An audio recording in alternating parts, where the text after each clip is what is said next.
And we are live, I think.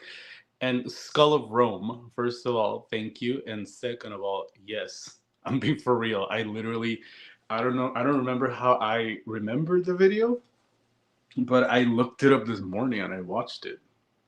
So I think there's something. People call it destiny, baby. Um, I'm going to have my stack of books over here. I know it's crazy. Hello, Ben. Welcome. Um, so yes, hello.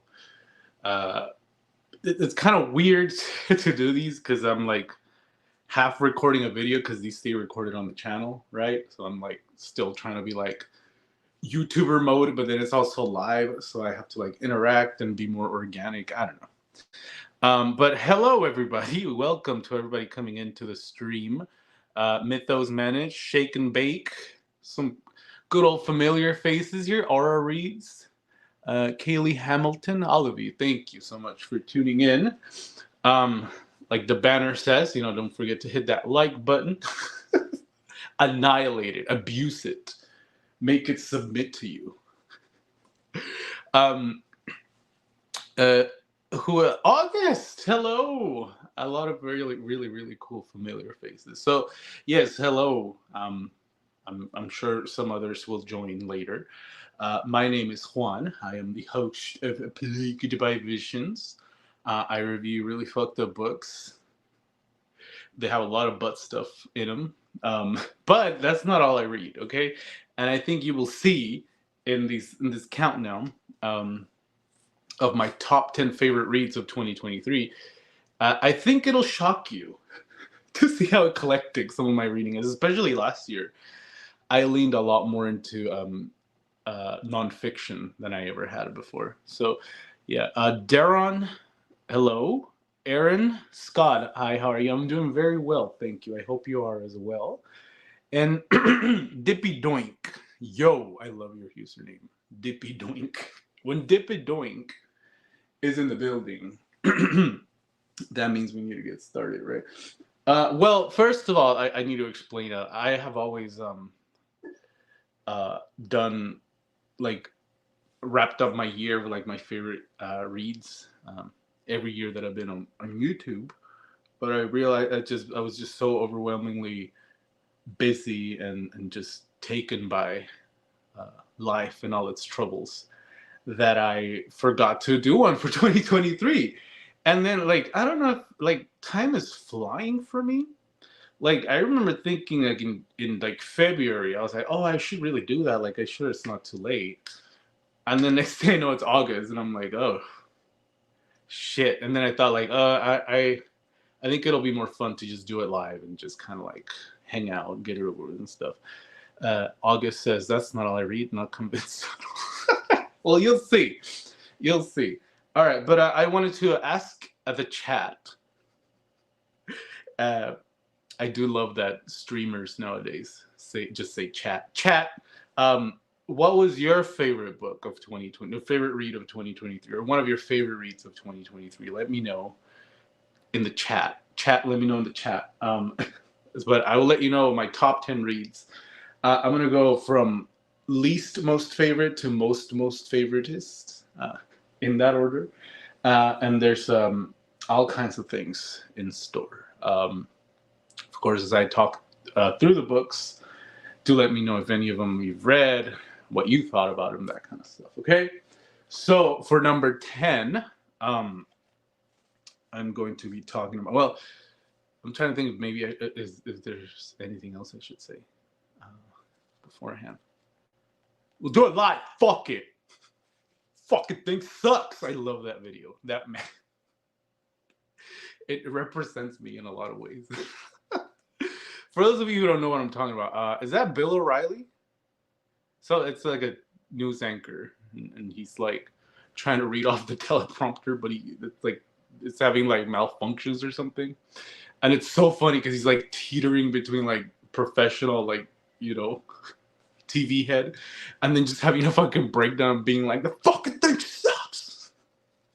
Anyway, this is a video. This is a live stream of books, right? So number 10. Oh wait, I reread a lot of my favorites of all time last year. That's awesome. I do like rereading books. It can be fun. Lolita by Nabokov is still my top favorite read. Oh no no no no! I read that one a couple years ago, and I did a video on it. It's called My Toughest Reads of the Year, and I didn't hate Lolita, but I think it's just something that I don't care to ever revisit. So my number 10 is I'm gonna do the whole like makeup beauty guru thing. My favorite number 10 is The House on the Borderland by William Hope Hodgson.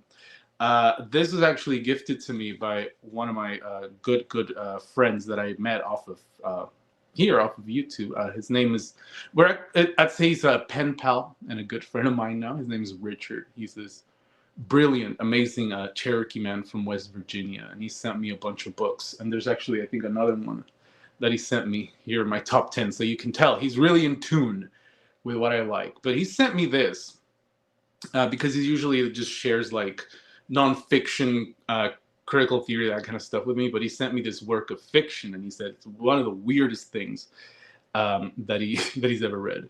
And then I sat down and I read it, and I agree. So The House on the Borderland is indeed one of the strangest, most transcendental things that I've ever sat down to read. Again, these are my favorite reads of last year. We're in August of this year. It was a while, so I don't remember a lot of details. That might be an issue through the live stream, I'm sorry. But I do remember this is about some guy who is in a house, and then he discovers a narrative of supernatural phenomena surrounding the area that he's in. But then like that kind of like narrative starts to blend into reality, and there's a lot of like pig monster people thrown in there. But it's just like the shifts in perspective and existence, and like it's that transcendence that I'm talking about. It was like a really dizzying, feverish kind of read. It's so strange. And William Hope Hodgson's prose style is just so like, what's even the term I can use? Like, just so matter of fact, just so stripped back. There's no like florid kind of like vivid effervescent prose here, like, you know, the kind that you're used to with works of surrealism. Is just very straightforward, telling you about all the fucking bizarre shit that's going on around this dude's home. It is wild. This is wild, and I had to like have it in my top 10 just simply because of how strange and mind-bending it was. It's an older book. Let me see what year it's from. I think it's from the 50s. Let's see. Or is it from the 80s? 83? I thought it was older than that. Well, I don't know. Someone let me know. Maybe it's an older book, and but still, I think it holds up in terms of just what the fuck am I reading? It's incredible. So that's number 10, The House on the Borderland by William Hope Hodgson. Let me check chat. Let me check the chat, because I see you all have left quite a few stuffs here. Let's see. Odo the Doll says, "Let's go, gang." Yes, we're going. Skull of Me said, "There was a Finnish/Icelandic book that was focused on a juvie center. I think it was called Detention or Unwanted, something to that effect." That sounds like it would destroy me. Something about like imprisoned. It's so heartbreaking. Like, I had a job at a museum, and part of that job was to go out and teach. It was a museum about like desert and native history. But part of our job was to go out and teach at juvie, kids in juvie, about indigenous history, about desert environment and stuff like that. So I got to teach juvie kids, and the way that they're just treated and held in there and like dehumanized. And I'm like, these are children, and they're wearing like prison scrubs, and they're being treated like monsters. It's very heartbreaking stuff. But I was happy to be there for them. I think I really, you know, made an effort to make their time with me just a little less miserable. But yeah, that kind of stuff really gets to me. The Angel of Indian Lake was my favorite. I have never even heard of that. That sounds fascinating. Ben says that my favorite read of 2023 was Your Dreams by Thomas More. Thomas More, is that a different guy from the 16th century dude that wrote Utopia? Has to be, right? Maybe there's another Thomas More out there. Dippy Doink said, I'm reading Lolita. I'm sorry, I just love your name. Dippy Doink said, I'm reading Lolita currently. It's taking me like 3 months to get through since it's so draining to get through. You know, that's one of the things I finished it pretty quickly because it's just incredible prose. I mean, Nabokov is a master of prose. But I was just like, it's not a good time. Mythos Managed said, oh, I forgot I can put up the things up. I'm sorry. I love Lost Gods by Brahm this year. Everything by Brahm is a win for me. I don't even know who Brahm is. Man, I feel so dumb. Love the beaten up paperback cover. I love a good old paperback that's fucking been through it as well. Hello, Carol Arsovsky. I went through Hurricane Season in Florida. Hurricane Season by Fernanda Melchor is one of the greatest Mexican novels I've ever read. It's extremely disturbing. Just letting you all know. It's very fucked up. More Than Average Joe. Hi, Juan. Hi, Joe. The Undesired by Irsa. Oh, that's what you read. Okay. Well, it'll be on the chat. I don't know if I'll get to it, but Romeo here will never dare miss a live stream of Juan's. Aw, thank you. Welcome. Been meaning to reach Hodgson. Well, now you know he's a fucking weirdo. Let me get through all of this chat quickly so I can move on to number 9. Mine was The Daughters of Madurai, not horror, but a historical fiction about the life of a woman in India in the 70s and her daughter in the 2020. Yeah. Oh, God. It's got to be horrific. House on the Borderland. Love House on the Borderland. Hell yeah. House on the Borderland. Love. But I was reading for every fucked up shit. That's usually how it goes for me, too. I'm like, I want to get more fucked up. My dad just asked me if I wanted to play the new Ninja Turtles real quick, and I said book one is live stream. I appreciate that. The best book I read this year was probably A Clockwork Orange. Okay, that's a good one. Classic. FJ just threw a bunch of cool emojis. Thank you. Swirly Glasses Chan said my favorite of 2023 was Solenoid by Mirsha Cardarescu. I'm sure I butchered that horribly. I've never heard of this. Brum Beloved, you gotta read Slewfoot sometime. Okay, gotcha. Missed you, man. Oh, I missed you all too. Thank you. The Thomas More I'm referring to is working now. Okay. My bad. Slewfoot, another good one for a review for Slewfoot. Can't pick a favorite book? Perfectly understandable. All right. Now, on to my number 9. My number 9 favorite book of 2023 is I think the one that most people are going to recognize. This is a very, very popular horror novel.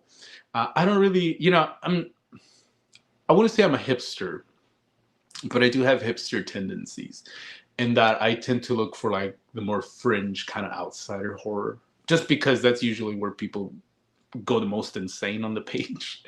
Sort of like mainstream horror is not something I dip into often, but this is one that always came highly recommended by the people that I talked to about it, and so I picked it up, and I say I dare recognize it is very well deserved as the kind of like new horror classic that it's being held as.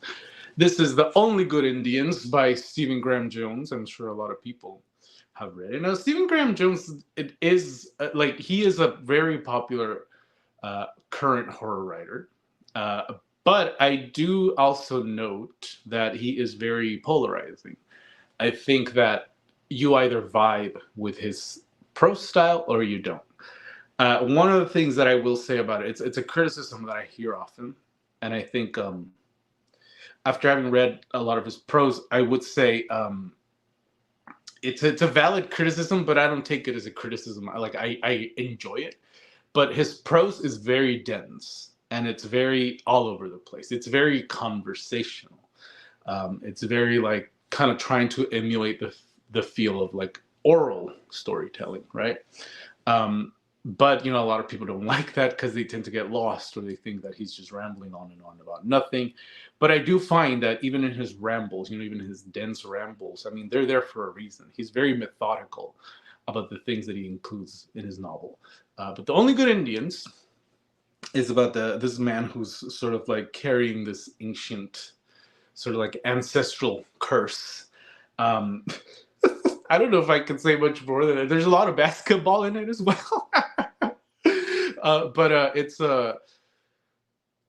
just the blend of sort of like American, like native mythology and oral storytelling. There's just like everything I've read by him so far has just been a bad time. Like there's no salvation. It's just kind of like this very despairing mode of storytelling.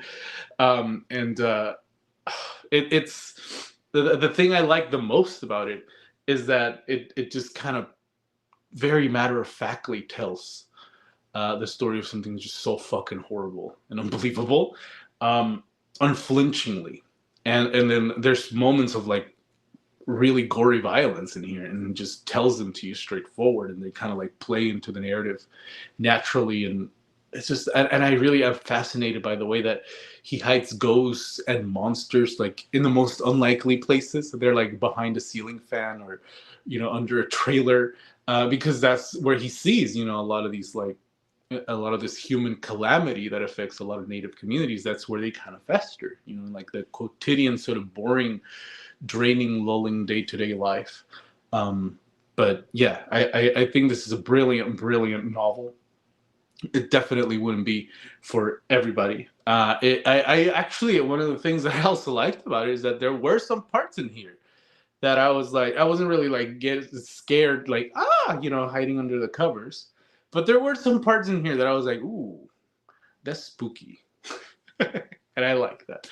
But yes, number 9 is The Only Good Indians by Stephen Graham Jones. Love him. Would love to read more by him. Let's see what else is here. Live stream. I started antidepressants last year. Hey, welcome to the club, friend. And finally got off my 10+ year reading slump. Thanks to you, I got really into Dennis Cooper. Is that a good or a bad thing? I think that's a phenomenal thing. Reading is a phenomenal act, and thank you. And I am glad that my channel's here to keep fostering that love of reading. I want to say I'm a hipster, but I have hipster symptoms. Something a hipster would say. Fair enough. I tried to read The Only Good Indians, but I couldn't get past the first chapter because of the prose. Yeah, that's very common. What I will say is that you are not alone. Very common. I do vibe with the book cover though. It scratches my brain. That's a beautiful way to put it. I've heard many mixed reviews about The Only Good Indians. Good to see you recommend. I recommend it. I recommend you try it. I don't know if I'd like outwardly like I said, it's not gonna be for everyone. Author's a yapper. But that's what I mean. Like that's how stories were always shared, right? Like that's the tradition of American storytelling, is to yap. That's what I mean. Like he's upholding like the most like beautiful and wondrous mode of storytelling, I feel. Give it a shot for sure. That's the spirit. All right. Number 8 is one that I did review on the channel, on a video that I made about Apocalypse Party. For those of you who don't know, Apocalypse Party is an indie horror press based in Philadelphia, and they call themselves an acid trip via literature, because they believe that the act of reading is kind of like it resembles the act of taking a hallucinogenic drug and just like tripping out on whatever is being laid out down on the page. And I like that. They look for books like that. And not to like brag or anything, not to like, toot my own horn or something, but they also published my short story collection, Poking Holes. So Poking Holes by Juan Valencia. You can find it via Apocalypse Party Press. But The one that I'm talking about is a fellow Apocalypse Party queen, who I've reviewed before on the channel, Troy James Weaver. And the book that I picked as one of my favorite is Visions. You can tell I really vibed with that title. Visions by Troy James Weaver. It's about a young boy who is very tersely, very laconically, right? Not a lot of words here. And even the font's kind of big and spaced out. There's not a lot here. But he just very succinctly tells us a story of how he's essentially becoming a sociopathic monster because he believes he's plagued by... The main character in this book is literally plagued by visions. So just reading that, I was like, okay, 10 out of fucking 10. Like, that's my vibe. But he's being plagued by prophetic visions, and he feels he has like this ardent sort of like destiny to be a preacher and to spread the gospel of God and stuff like that, because he's being haunted by these visions. But he's also like a fucking sociopath, a monster. And but the way that he sort of like weaves all his monstrous like sociopathic behaviors into the narrative that he's a savior is just so fucking bone chilling, because he just doesn't see anything wrong with the way that he thinks and sees the world and sees other people. So in terms of like really laying down what it's like to be in the mind of a sociopath, I think this excels incredibly. There's moments that like it's so short, and the moments of horror that are in it are just so brief and evanescent, but they grip you with like this haunting sense of like, wait, what? Like it's quite an incredible experience. So I fully recommend this to anyone, and especially if you've read other Apocalypse Party titles and you've really enjoyed them. I definitely recommend that you give this one a try. Troy James Weaver is a brilliant writer, and I've praised his work thoroughly in the past. So yeah, there's that one. Poking holes mentioned. Yes, that's my book. It's very gross and gay, so if you're into that, give it a try. What's up, Juan? I really enjoyed your short story collection. Thank you so much. See? Don't take my word for it. Take Chris Six Strings' word for it.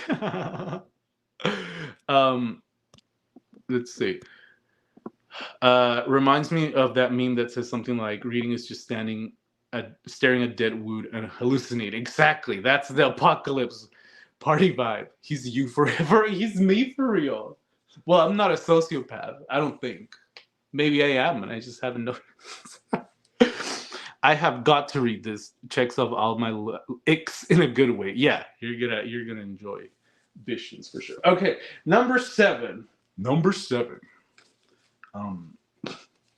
is the sort of like weirdo of the group. It's not a novel. It's not a short story collection. It's a comic. It is Dream of the Bat by Josh Simmons, who's actually like a good friend of mine now. I've met him on Instagram. Josh Simmons and Patrick Keck, I think, is the other fellow at work. Yes. So first of all, let's take in Batman getting his throat slit and bleeding a rainbow onto a naked Joker. Like that's what we're in for, folks. So Dream of the Bat is actually quite hilariously. Okay, one of the most fucking hilarious things about this is that Josh Simmons made a whole ass fucking Batman comic, and then like one time, I was kind of drunk when I was messaging him, but I was asking him about Batman, and I was like, "So what? Like, I've never read Batman. Like, what do you think about this and that?" And he was just like, "Oh, I actually haven't really read that much Batman," and I'm like, that makes me love this shit even more. So Dream of the Bat is a Batman comic, but this is not your daddy's Batman comic. This is about treating Batman as the fucking weirdo in a bat costume that he is.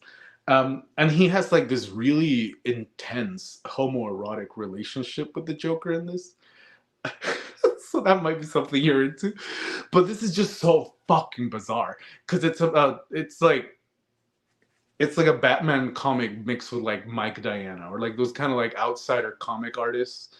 It's very much that vibe. The art in here is just so crude, but beautiful and detailed at the same time. Like it just looks grimy and gross. I love it. I don't know if you can even see, but there's just something about this that fascinated me because it's so like there's a transgressive intelligence behind this. Okay, it's not just poopy fart jokes, not just pee-pee jokes. Although there is some of that vibe in here, but it's like this really intelligent sort of like a psychological breakdown of the character of Batman, and the kind of like insanity, like the kind of underlying insanity that is behind a lot of his motivations. Like, why is he dressed like a bat? Why is he obsessed with bats? Why is he obsessed with the Joker? But it's drawn like so simply and cartoonishly, but it really like draws you in because it's so confrontational and fucked up. It's beautiful. I am so delighted that Josh Simmons sent me this. It is, I think this is my favorite comic that I've ever read. It's so fucking weird. It's so bizarre. It's there's nothing like it that I've ever read. So yes, Dream of the Bat by Josh Simmons and Patrick Keck. If you can get a hold of this, I tell you, you were in for a trip. This is so fucked up. It's so fucked up. But you know, like that's what makes it so special. And I mean, can we take in that cover again? Like, just so beautiful. So yes, Dream of the Bat. Don't forget it. Josh Simmons is a crazy person. He's literally insane. All right, so that's the first 4, right? Now we're on to 5. We're halfway through. Let me check on the chat. What's chat talking about? Let's see. Chill's voice. I'm so happy. Someone in my chat knows what Chills is. Number 7, Dream of the Bat. Oh my god, I love that guy. Number 7, Dream of the Bat. Josh Simmons is a comic artist. He's never read Batman, but yet he made a Batman comic. Shout out to Chills. I love that, man. The ultimate anti-woke comic. But see, it's not even like that. It's just silly, but it's intelligent. I don't know how else to explain it. Finally, Batman X Joker. Oh, Batman and Joker get freaky in Dream of the Bat. Let me just tell you that. There is some freak ass shit going on in there. Very talented Batman illustrator. No, he's Josh Simmons. I do want to praise his art a little more. He is an incredible artist. He is a master with the pen. It honestly reminds me of some Jonan Vasquez comics. I'm not even familiar with who that is. Please tell me more. I have one of those. Good. I'm glad to hear someone else knows who Josh Simmons is. He deserves a lot more exposure. He's a talent to be reckoned with. If it's like them, I'm gonna have to check it out. Oh well, we'll see. If you haven't read Batman, I recommend Arkham Asylum. See, a lot of people have told me to start with A Killing Joke because they're like, that's like the disturbing Batman comic. But this, let's see, A Serious House on a Serious Earth, very trippy and full of occult and Jungian symbolism. That sounds better than what Killing Joke sounds like. I'll check that out. Thank you, Ben. It was that story about the killer guy who hated being described as wacky. What are you talking about? I'm lost. Okay, hold on. 9, 8, 7. Fuck are we at? 8, 10, 9, 8. 10. Number 6. Number 6. Oh! Jonan Vasquez is best known as a creator of Invader Zim. Oh, okay. I didn't know he was a comic artist. That's awesome. Invaders, Salad Fingers always gave me like an Invader Zims vibe. I do like that vibe, and I'm starting to find, like, I'd never really dove into comics before. I'm starting to find I'm a really big fan of them, so I'm always down to. There was let me go get this one book. Hold on.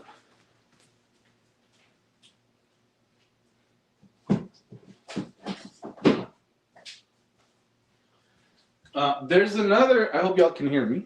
There's another comic artist that Josh Simmons recommended to me, Gilbert Hernandez, and he told me to pick up Blubber. This is kind of like a similar vibe to those. So this is something that, as far as comics, I'm probably gonna pick this up next. There is some wild stuff in here. Look at this. It's better to lie. What the fuck? So that's another one that's on my that endless suffering that we call a TBR. Let's see. Batman and disturbing can't be in the same sentence. Oh, my friend. How naive. I'm just kidding. Oh man, you have to read Johnny the Homicidal Maniac. Oh my god. See, y'all were saying like, oh, this stream is gonna like blow up my TBR. I think y'all are doing that to me. Okay, Invaders, some edgy kid classics. I'm not even really familiar. Okay. Apparently, everybody except me knows who Jonan Vasquez is. Inu Yun Yun is happy to be here, and I'm happy that you are here, friend. Thank you for tuning in. Are you writing any stories? Me? I'm working on a novel right now. I'm working on a novel, baby. That's all I'm going to say on that right now. Okay. Number six. Number six is The Truth About Stories by Thomas King. What a whiplash change in tone. This is nonfiction. So, I should say this, because this is why this resounded with me so much. I took a DNA test, and I found out that I'm not 100% that bitch, but I did. That's the worst fucking joke. It's like a Lizzo joke. Like, Lizzo's over. We should not talk about her. But I took a DNA test, and I found out that I am, according to the DNA test, around like 56% Indigenous American, with ties to the Mexican region of Michoacan, which is Purepecha land. So it's been a kind of like, this last year has been a journey of self-discovery for me in terms of identity, right? Because I don't know if y'all know, but being Mexican is one of the worst fucking identity crises that you could face in the 21st century. I think we Mexicans are engaged in like an endless struggle of knowing what to call ourselves, right? Do we call ourselves Mexicans because we were born in Mexico or we come from Mexico? But that's just tied to a nation, right? There were other indigenous nations before it was Mexico, right? But can we call ourselves native? Not really, because we don't experience the same life experience that Native Americans do, because I think Native American is a very political term that is tied to very political social circumstances, reservations, like the genocide of natives that occurred here in California and the rest of the United States. So it's very different, but we are all one people, one beautiful brown people. I do believe that. But when it comes to the Mexican problem, it's like, do we say Mexican? Do we say brown? Not all Mexicans are brown. And, not all Mexicans that call themselves Mexicans, some of them weren't even born in Mexico. I was. But then it's like, now I live in the U.S. Do I say Mexican American? Is that colonized kind of thinking? Are we indigenous?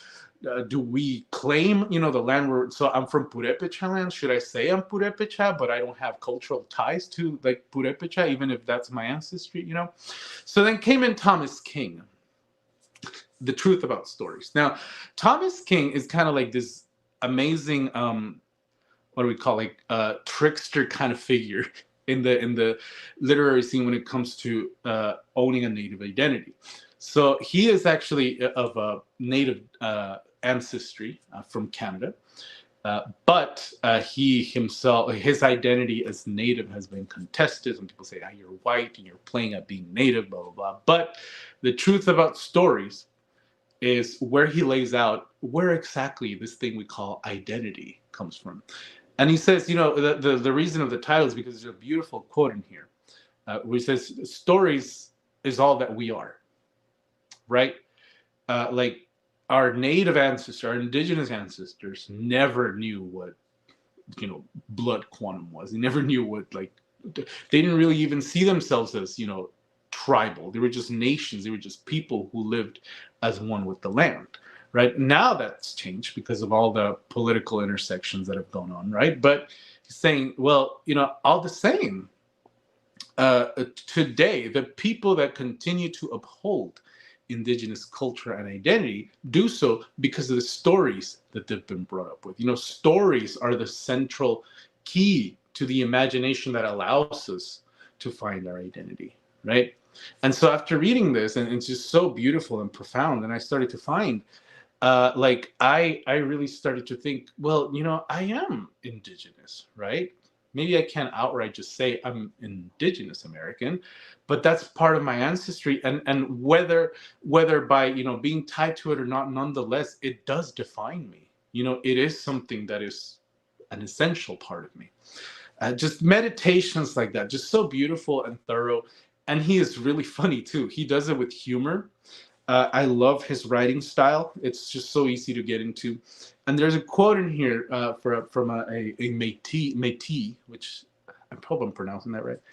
Métis is someone with I think like European Canadian ancestry and Native ancestry. And not Canadian, French. The French identity from Canada and Native ancestry. Like, in Mexico, someone with Spanish and indigenous descent is called mestizo, right? So in Canada, they're known as Métis. But there's a song by a Métis singer, and the lyric from it is, let's see if I still remember how it goes. She goes, I was born the privileged skin, meaning white. I was born the privileged skin, and my eyes, I wish I could find it. I was born in the privileged skin, but my eyes are deep, deep brown. I think she says, you wouldn't know that there's Métis blood raging underground. And she says, let me tell you a story about a revelation. It's not the color of a nation that defines a nation's pride. It's imagination, the imagination we have inside. And I was just like, thank you. So yes, The Truth About Stories by Thomas King. Love that man. Hope to read more by him. What is chat talking about? What's chat saying? That's gonna get sold. People are talking. I think people are just having a conversation of their own. I'm gonna leave that be. That's y'all's business. But I love it. I love when my viewers socialize. If you're looking for serious superhero comics, I can't recommend The Invisibles by Grant Morrison enough. It's like if William Burroughs wrote Justice League. Raja, I'm just gonna tell you, sold. I'm sold. Thank you. Does he archive his? No, yeah. This will be on the channel after the fact. Do not worry. And Katie Bot, thank you so much for tuning in, however briefly. Carol and Yatuki are still having a. Okay, let's see. Back in the day, I considered Mexican people to be my saviors for some reason. We are. You're welcome. We saved you. Did you ever read Labyrinth of Solitude by Octavio Paz? Yes. And I'm just going to say what led me to reading Thomas King is that I hate Octavio Paz. And I fucking... Okay, this is my Octavio Paz rant. I fucking hate that man and what he did to Mexican identity. I fucking hate that he made it all about machismo, that he made it all about our fucking neurotic colonial conceits. I fucking hate that that's all he honed in on. And I'm like, you're gross. But that's just my opinion. You're welcome. Agreed. On the topic of Mexicans, back in the day, I met a girl born in Mexico who was half Japanese and Latina. And that's another thing with the problematics of tying indigenous identity to Mexican identity, is that not all Mexican, there's Black Mexicans, there's Asian Mexicans, there's Mexicans from all over, right? Like when I went to elementary in Mexico, some of my students were like Japanese, like it's not homogenous anymore. It's as diverse as the United States, but Mexico's still struggling with identity. Like if we were actually in Mexico, you and I would be seen as very different and way more white looking passing. But here in the US, we're both flattened to be Mexican. Yeah, no, absolutely. Like I was not an immigrant till I came here, right? And now that's part of my identity. It's like identities are thrust on us, and I think it's up to us to sift through it all and make sense of it, right? Um, Ethnic identity in the Americas is just inherently wackadoodie regardless of your race. Yeah. And that's another thing, like white is like that wasn't always a thing. Like white as an identity only came to be after, the contact with black people. And it was white identity was only invented to like elevate for Europeans to elevate themselves against, who they define as black people. Right. So like before the term white, when it came to be weighed against black people, like white people were so diverse, they're from all over Europe. They're from all kinds of different cultures. But now it's just like white. Things like that. I think like, I know it's like not woke or whatever to like go into this kind of thing, but I do also see a lot of those same struggles that white people face, that the Mexicans face, right? Because we're like, what the fuck are we? And then it's like, can I call myself brown? Like I'm only like paper bag shade, and like I'm browner on some months of the year than others. I literally have ancestry from almost, if not every region of Europe. It's kind of insane, right? And then it's like, how do you make sense of it? How can you be comfortable exploring yourself where everything just says white, white, white, brown, brown, brown, black, black, black, Black people, like it's just so hilarious how we treat Africa as like this monolithic one nation. It's like, dog, like we need to do better. But all right. Number 5, let me take a little sip of water. I think we're on number 5. And we're on number 4. I don't know how to fucking count. This is number 4. Yes, number 4. We get born and thrown into this world for some reason, and maybe not. I love that. Even now, Jewish and Romani people are seen as others outside of whiteness, despite having been in Europe just as long as any other ethnicity in there. I mean, there's also, I think I've heard similar like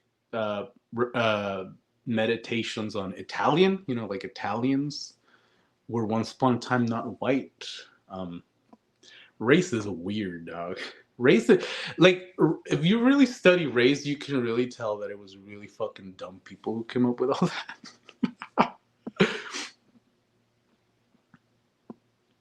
See, I'm just like dipping into y'all's conversation like here and there, and I'm like, what the fuck are you talking about? I'm sorry, I haven't been following the thread of this conversation. All right, number 4, Sigmund Freud, the disgusting pervert himself. The Wolfman and Other Cases by Sigmund Freud. Sigmund Freud is, of course, quite a controversial figure. He was writing medical cases, right? He was medically treating people.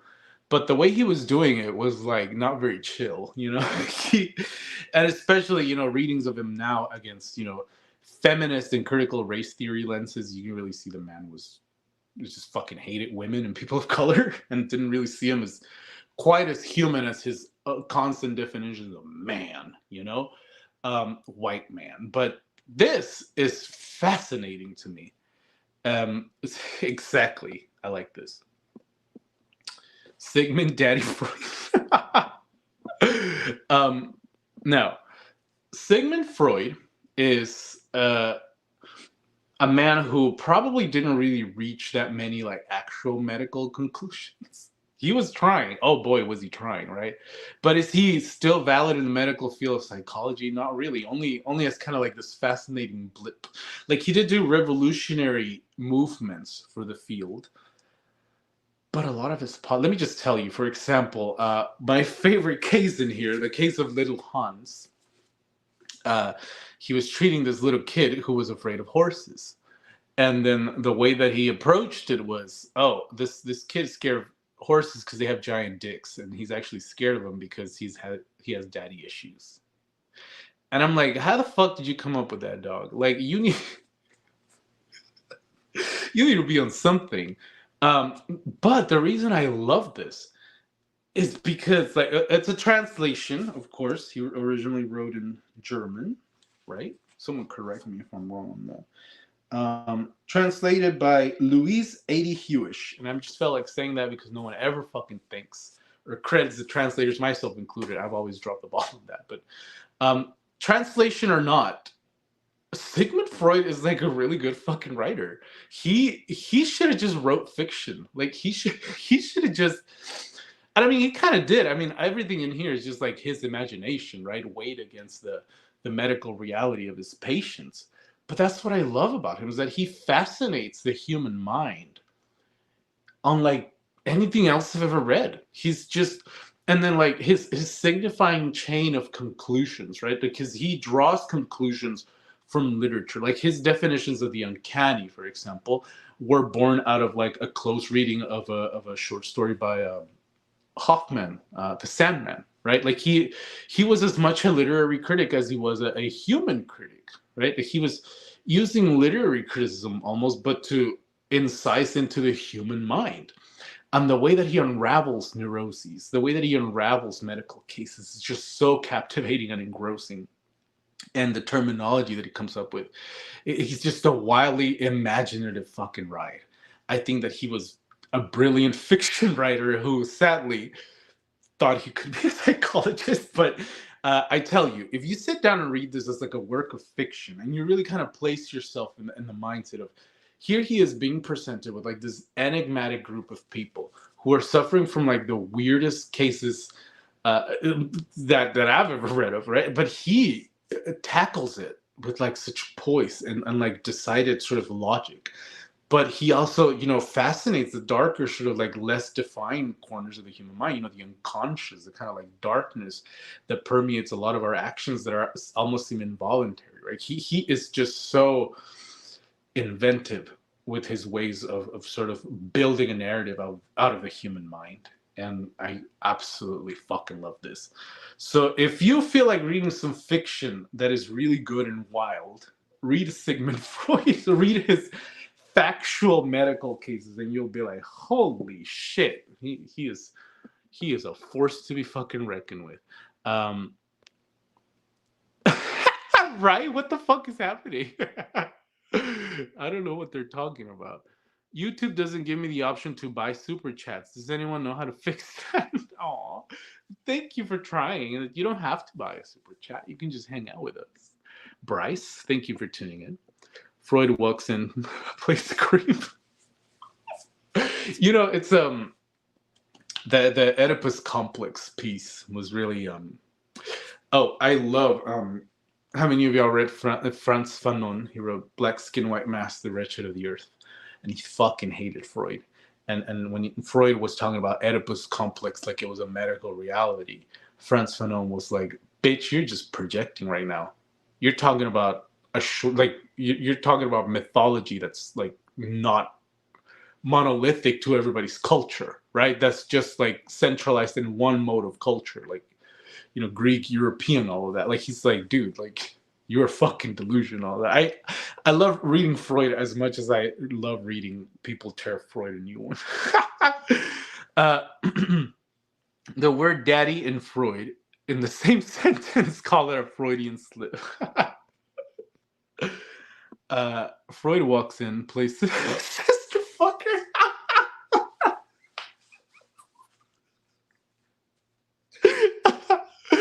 Nice. Thank you, Bryce. There's a lot wrong with Freud, but he did make breakthroughs like, why don't we just try talking to these people instead of this? Exactly. Like, he was, like, to me, the thing, and a lot of people validly hate on him for, like, hating women and people of color, but to me, it's like, he looked at madness in the eye, and he was like, I got this. Like, this is just people being people. Yeah, very good point, Ben. Romeo, what are you saying hi to everybody? I'm sorry, I don't mean to laugh at you. I think it's hilarious. He was the definition of go touch grass.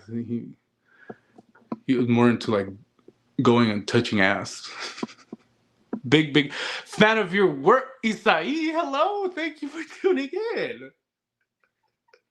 What the fuck? Hi. Sorry, just so you don't know, this is a friend of mine. We went to college together.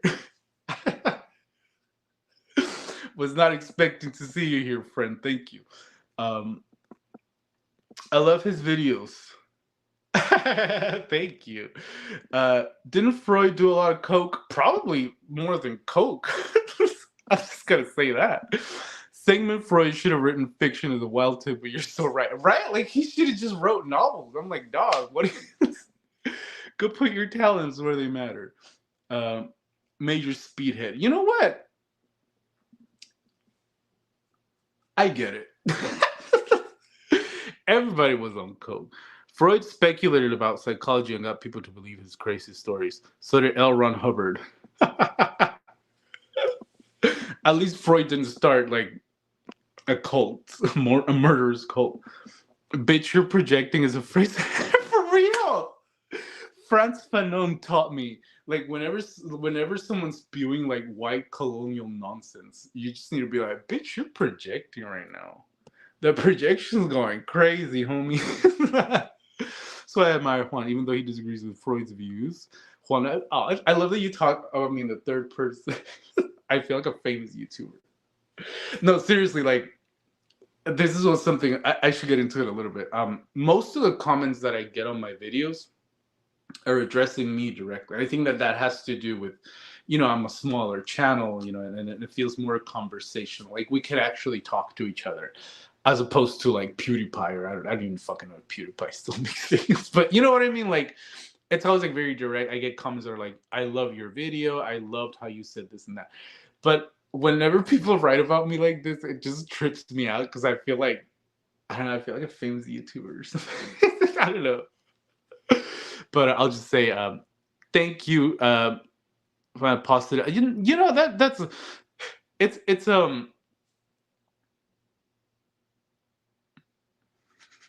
I'm not being sarcastic. I love him. No, but it's this kind of thing of like, it's something I also ran into a lot with my video on Peter Sotos. Because Peter Sotos, for those of you who don't know, went to jail. If you haven't watched that video, which actually fucking blew up. My video on Pure by Peter Sotos is almost at 100,000 views. I hadn't even noticed. Like, when I saw that, I was like, what? Why is this what I'm known for? Now I'm definitely on some government's list. But anyway, a lot of the comments that I get on that are just like, and it's people that I can tell that didn't even watch the video, that are just like reacting off the bat, but they're like, how dare you review this sick pedophile's work? Why are you endorsing this pedo? You're a monster. And I'm like, how the fuck do we still not understand that critiquing something in a literary sense is not the same as endorsing it? Like, I fucking hate Peter Sotos. I hope he rots in jail. Like, he is an abuser. He is a monster. He committed crimes that perpetuated abuse against children. Okay? I don't care however else you want to look at it. That doesn't mean I can't still read and review his work and find valid reasons to engage with it, right? Like, I just think 2024, we are entering the stage where people no longer want to think critically. They just want to react to what's on their phone screen. And I am always going to be here to fight against that. Touch snow, right? Go touch a derelict forest somewhere in Germany. Ayn Rand falls into that category too, of bad ideas but well written, and did a lot of speed. Freud, Ayn Rand, they're more alike than you think. Touch genital. And he spelled it like that too. Click only the 6 stuff. Thank you. I appreciate that. I've really found my people. Chris Hitchens is the top in bad ideas, said well, to the point that I often agree with the other guy, but Hitchens is more charming, so I root for him. And that is, yeah. I'm glad you all understand. I majored in English. Shocker, I know. That's why I'm broke. Media literacy is dead. Yes, Romeo. like I started my channel in 2020 during the pandemic.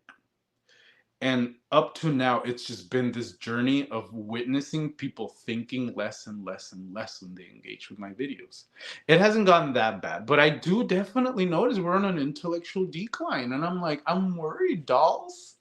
I'm worried, baby girls. Can we start reading and thinking critically again, like a little bit? You know, I'm worried, y'all. I'm worried for where this fucking world is heading. But I tell you, I'll always make an effort to have nuanced discussions here on my channel. Peter Soto's video was how I discovered you. Oh, well, I'm glad I made it now. Me too, Mythos managed. I miss all of that too. Media literacy ever alive to begin with. It was more alive than it is today, for sure. Soto says disgusting, but there's a great value to transgressive art. Right, because it's like he's a disgusting piece of shit monster who wants to abuse children. Yes, but like he's never said otherwise in his work, and that's what I'm like engaging with. You know, I don't know. I work in a library, and let me tell you, people really can't think for themselves when we go. That's so sad. No, yeah, I've had my stint working for nonprofits. People don't have like any sense of like cultural organizing or like the broader picture of things. People are just like reacting and bullshitting and not like refuse. I don't know. Maybe I'm rambling. Maybe y'all aren't into that, but I don't know. I don't know if this is a hot take, but I actually think Rand's "We the Living" is genuinely good. Her others, I read Anthem, and I read some of the Fountainhead, and I couldn't fucking stand her. But that's just me. I know a lot of this is not like she was very like I would probably agree that she was a very competent and engaging writer in some moments. That's all I'll say on Ayn Rand. That's all that needs to be said on Ayn Rand. Great point about the lack of critical thinking. I've noticed people going back and reading older works that require neurons to get. Let's move on. I'm just really okay. Number three, the really fucked up book about sex stuff. This book is about dicks going into pussies. I don't know what I'm talking about. Hey, dude, I love your. I'm sorry you walked in right as I was saying that. Zero Wise. Thank you so much. Thank you so much. Love you too. Found out about Soto's because I'm a Shushu fan. Me too. And then I found out to his connection to Steve But yeah, that was another thing. Steve Albino. How do you say Albino? I don't know. Steve, who passed away recently. There was another thing of like everybody was like, no, cancel him because he said this and that, he did this, and I'm like, okay, you can do that, but you can't morally judge people who engage with his art just based on that. Like, that is the most idiotic reactionary fucking thing you could ever do. You know, you can't have a moral decision on people based on the fucking music they listen to. Are you stupid? I'm sorry. This is just something I'm really passionate about, but I should probably stop rambling so much. Soto scares the fuck out of me, but I still think about his quote on someone's delicious grief every time I catch myself enjoying horror. Exactly. I think the reason that people are more inclined to just wave Peter Soto's aside is because they refuse to see that he is speaking to a morbid fascination that at least anybody watching this channel has experienced, right? So I went through a dorky period of getting into Debord, Proudhon, and all that, and love Michael Brooks, but got bummed out because things are so miserably effed up. It doesn't seem like it's going. Oh, Albini, thank you. That is the first time someone's told me how to pronounce his name. That's chills. Number 3, the really fucking gross book about murder. I found this book I found this book at the bottom of a disturbing books iceberg, so it must be. Oh my god.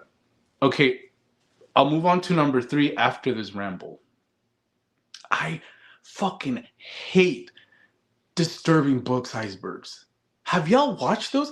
They put garbage all over it, and they're like, "This book's really fucked up." And it's like, I can tell that you're like a teenager who's never read any of this. You just saw the titles and the synopsis, and you're like, "Ooh, that sounds so fucked up. Let's put it at the bottom."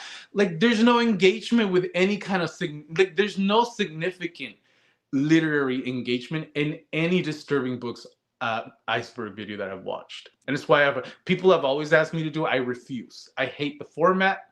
I hate that it doesn't really engage critically with the things. It's just like tier ranking, that kind of stuff. I'm just not. I'm just not a fan. Okay, enough. We're moving on. I'm sorry. I like black metal and industrial music, so I'm not even gonna try to justify anything.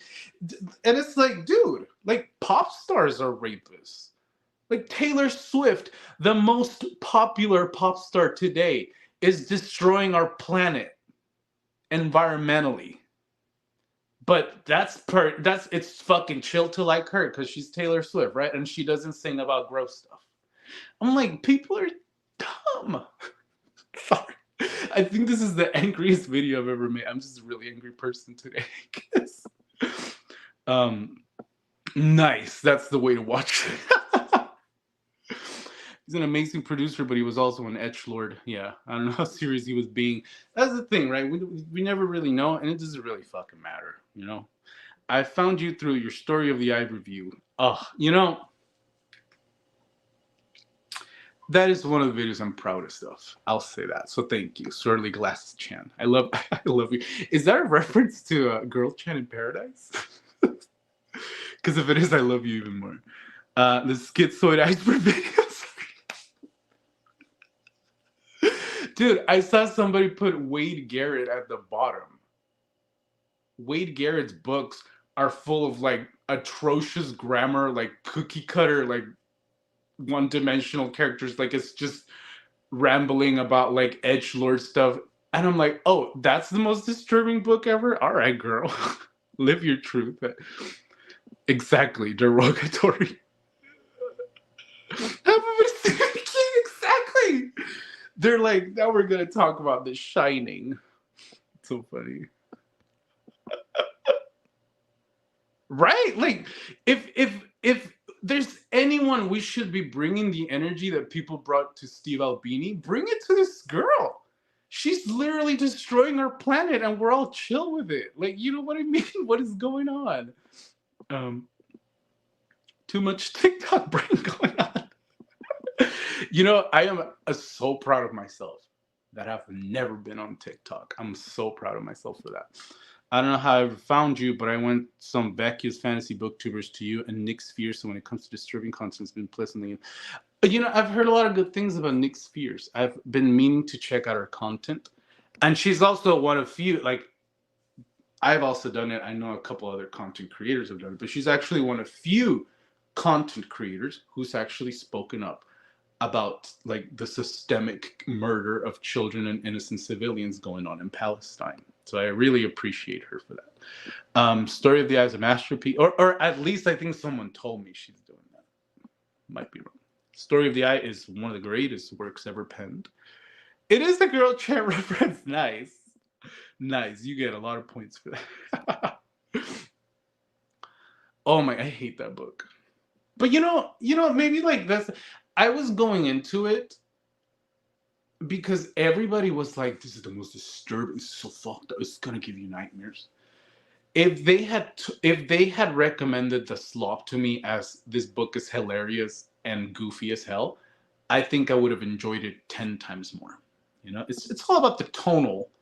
It's all about where we're at with the tone, right? Great points smattered all over the stream. Thank you. Hope Swifties don't find this stream. I hope they do. And I hope they click on my Peter Soto's video. No. I hope they click on my baby fucker video. I hate disturbing media iceberg. Every movie on the bottom is just a fucking compilation of scat porn. That actually sounds awesome. How is Swift destroying the planet? The people have kept track of the trips that she makes on her private jets. And think she's had like more fucking carbon emissions to her name than anyone else. So that's one way she's doing that. I'm 20 and TikTok makes me feel old. That's probably a good thing. That's probably a good thing. Nick Spears mentioned, have you read either of her books? No, but they always come recommended to me. I'm sure I'll get to them one day. Hey, hi, Nasty Moose. A familiar face. Familiar face. Um, hey, for the pop world, crazy experimental hip hoppers like Tyler the Creator and Danny Brown are huge. So at least the rap world is doing okay. I'm gonna tell you something right now, Bryce. I'm working on a video where I engage in like transgressive criticism, but I'm doing so with like dirty rap, like wet ass pussy and all that. So stay tuned for that. I used TikTok once to post time lapse videos of my art, but I couldn't stab the app and stop using it. Yes, good for you. Terrified of TikTok. I'm glad my audience doesn't like TikTok. WHH is 1900s. Wait, what's WHH? By the way, hi, Matt. I don't think I've seen you in the chat before. Snazzy Moose is here. D-Dog, what's a book you could recommend that would stay with me a while? Trying to taste testimony. Actually, probably the next one I'm going to talk about, so stay tuned for that. The thing about Swifties, let's not talk too much about Swifties. I think we said all that needed to be said.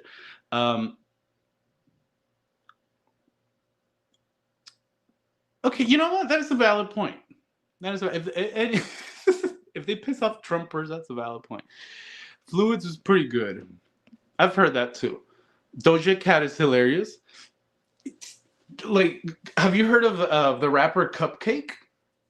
Okay, y'all. After the stream, you stay on YouTube, look up the song "Pedophile" by Cupcake. It is the wildest fucking thing I've ever heard, bar none. Ash Main says, by any chance, what's the appeal of transgressive books? I've made videos on the subject. If you want to watch my Story of the Eye review, I think that's where I lay down the points most prominently, if you're interested. Stream. No, you're just in time. David Ward, who recently made a film that he shared with me, and it was really good. David Ward is a pretty brilliant filmmaker. Cupcake, I love Cupcake. Cupcake did what Vladimir Nabokov was trying to do with Lolita.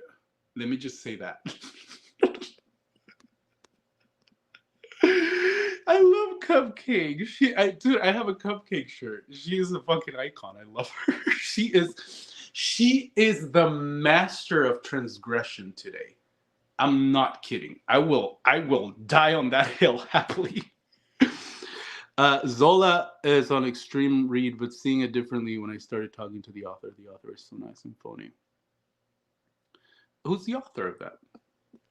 Leaving chat and thanks. Thank you. Hope you have a beautiful day. Yatuki001. All right, number 3. Finally, we're back to talk about books. Number 3 is Mercy by Andrea Dworkin. Speaking of my Peter Soto's video, I used a lot of her nonfiction writings on pornography to make sense of some of the things going on in Pure. Andrea Dworkin is kind of like a reviled figure. She did side with conservatives, and she kind of like even raised a lot of moral panic, some would even say, around the subject of pornography, because she viewed it as extremely dehumanizing to women and exploitative. But if you read her work, she's not really being that radical. She's just kind of stating the very real nature of perversity and voyeurism and morbid curiosity. But I guess that always makes people uncomfortable, right? But she also wrote fiction. And this is one of her novels. So Mercy by Andrea Dworkin is just all of this is just about a woman who is kind of like what is the fucking term? When it's like a fictional character, but partly based on the author's experience. There's a word for that, and I forgot it. I'm a shameful English major. But anyway, it's kind of based on some of her, autobiographical experiences, but it's essentially just This whole thing is just a woman being constantly abused by her lover. But the way that it's treated, it just becomes such a constant pain that the pace of the novel even becomes lulling, even as you're reading the horrible things that she's going through. And I think that is just such a fascinating psychological experiment going on here. That Andrea Dworkin is really taking the concept of bondage and being kept in captivity and being tortured and abused, and it's sort of like really laying it down in this wondrous stream of consciousness. I'll tell you, this is one of the most suffocating books. I think suffocating is the word for it. This is one of the most suffocating reads I've ever gone through. It's just so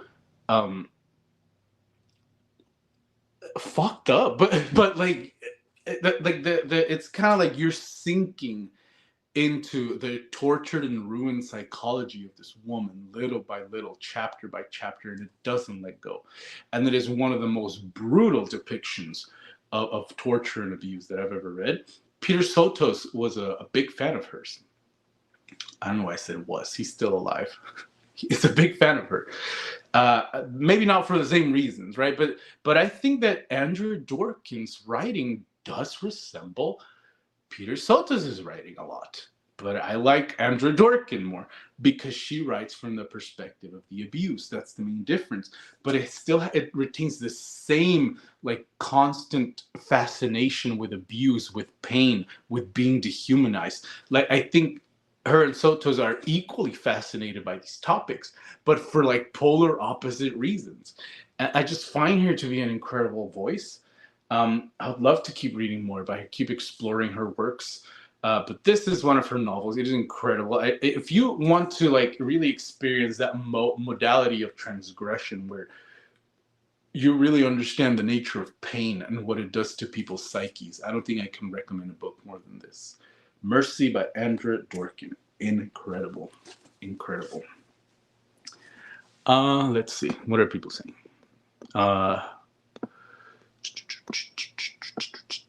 Glad I made it to the top 3. I'm glad you're here too, Snazzy Moves. And it really is always a pleasure to see familiar faces around here. Speaking of Zola, I'd say The Beast in Man is a fairly disturbing book in a soul way. Thank you. To be honest, I think Dworkin just made people uncomfortable by pointing out things they don't want to face. Yeah, TERFs cite her as an influence, but they misunderstand her. Dworkin was wrong, but she wanted. But she wanted men and women to present as masculine or feminine as they wanted without transitioning. Look, Dworkin, I've read some of her writing. She was actually pro-trans. Like, she made statements where she said, like, people, like, it would be, to accept that transitioning is a valid, human experience and identity would be to accept that, men and women aren't tied to these modes of existing that, present us with so much pain and calamity and abuse. And, I think she made brilliant points on that point. Yeah, exactly. Like, she was writing in the 80s, very different from the discourse that we have today. But, I've read some of her short fiction, like Freud. She was a better fiction writer than sociologist, perhaps. Dworkin is somebody whom I agree with the premises, but don't agree with the conclusions. That's a good way of looking at it. I like that. Thank you for always making my TBR list forever long. I love that little emoji you put in there. Thank you. My pleasure. She had the right ideas, but she fell into a garbage fire. And she fell into it because she was pushed away by everyone. She was pushed away by academics, by popular media, by everybody. Like, I read her siding with conservatives as like literally nobody else wanted to work with her, So it's fascinating. It's fascinating stuff. I think she's a very important figure in literature. I love that animation. Oh, what? Wait, who's this? Mariana? Animation? You do animations? Congrats on the weight loss, by the way. Watched a few of your earlier videos. Thank you. It's been a journey. I just think it's hilarious uh, like I've had a couple comments of people like watch my older videos and then they watch my newer ones. I've had some comments be like, "Is this still the same dude?" Like, did the channel change owners? That's still me. I just lost 150 pounds. Um, Dworkin seemed to be the only one of her peers who was explicitly pro-trans. Absolutely. Similar to Upset at Dworkin, people get mad at Solana's. Oh my God, Scum Manifesto is one of my favorite works. Dude, that is the thing. Like, I think that a lot of the time, like, I think with the Scum Manifesto, a lot of the outrage just comes from the fact that a lot of men just cannot fathom that women have a sense of humor. I don't know.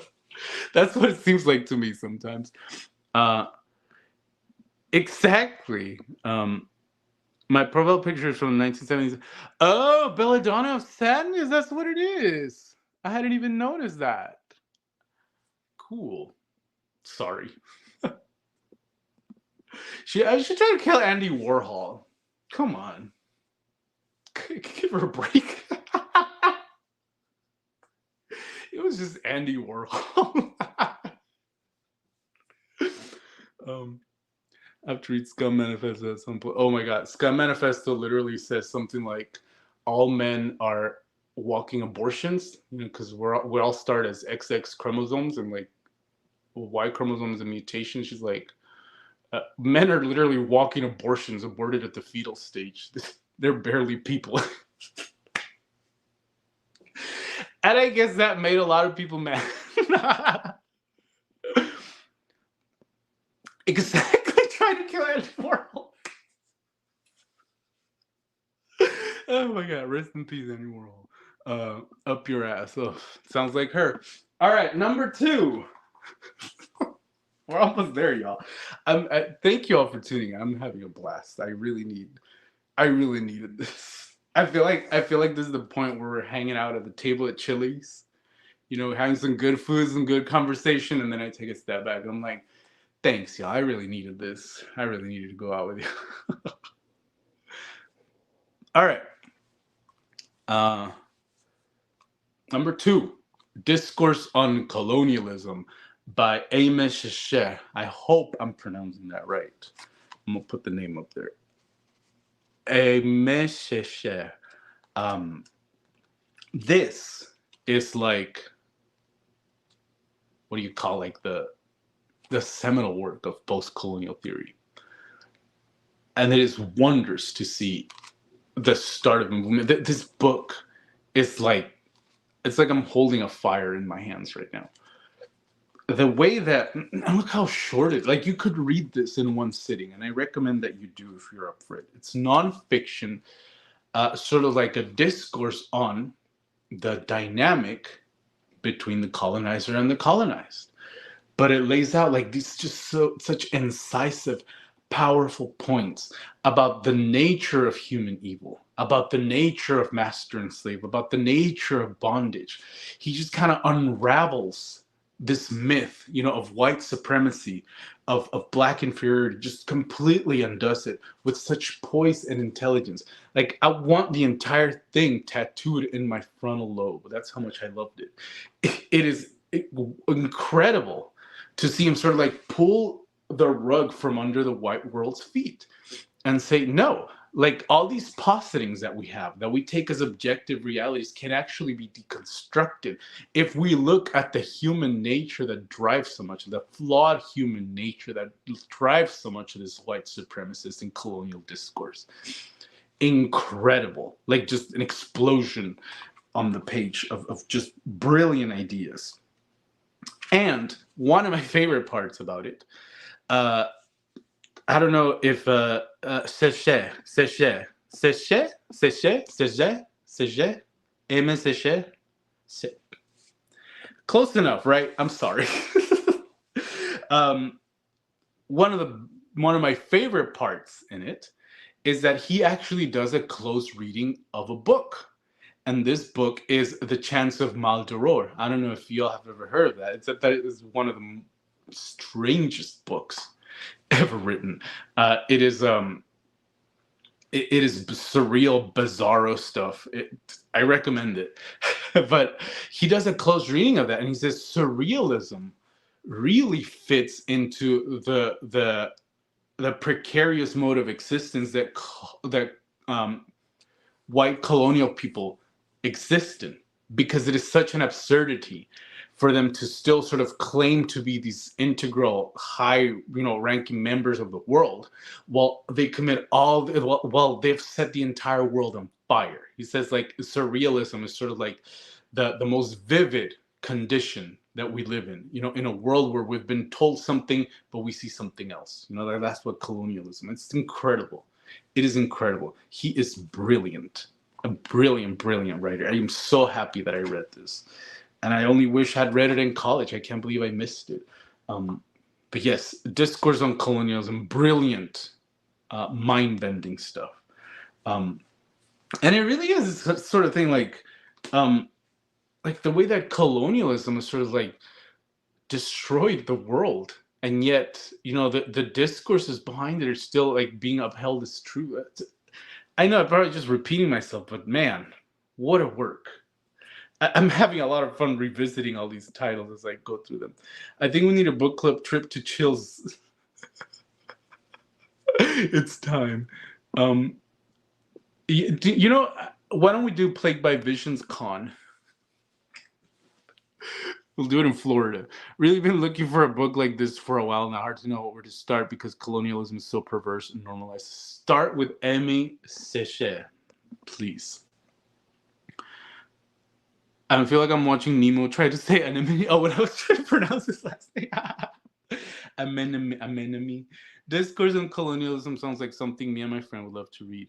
I'll have to show it up. Please, if you think of anyone that might enjoy it, please. I think everybody, especially in 2024, people, I think everybody should be reading Aimé Césaire. Hell yeah, Maldoror. I actually have a story published in a Maldoror tribute anthology. That's fascinating. Post-colonial originally made me feel weird as a white Brazilian, but as I got older, I find it more fascinating. No, and I think like everybody has to turn the criticisms on themselves as well, right? I think Aimé Césaire also says that like we cannot deny that this gross thing called colonialism has seeped into all of our psyches in one way or another. Mexican people also, Mexico's like one of the most racist fucking countries in the world. None of us are safe. All of us should really sort of like meditate on ourselves and on our place in this world. Wouldn't it be kind of like Césaire, the gaggy art? I'm sorry, I've never heard anyone describe it as the gaggy French art. Happy New Year! 2024 is kind of slip. 2024 is my year. Hello, AV. Welcome. Let's go play with the atoms.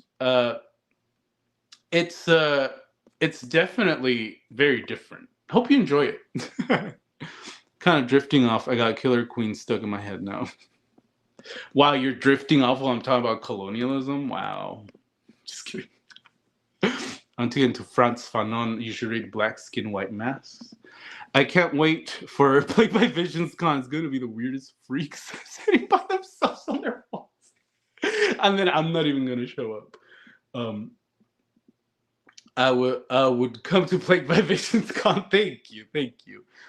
The thing is that Brazil is such a strange case regarding colonialism that most foreigners misinterpret it. Oh yeah, no, I think everything has its own circumstances that they really need to work through. You're less racist than Mexico too. All right, number one. Are y'all ready for number one? Tell me in the chat if you're ready for number one. We're almost done, folks. Thank you all for tuning in, by the way. This has been so much fun. I've really enjoyed engaging with you all, hearing all your just conversations, all your takes on some of these works and books that I haven't heard. Thank you all. Let's go chat. Yeah. All right. My number one, the best book I read in 2023, yeah, as we welcome the new year, is that probably sounds really wrong. I'm slapping my thighs.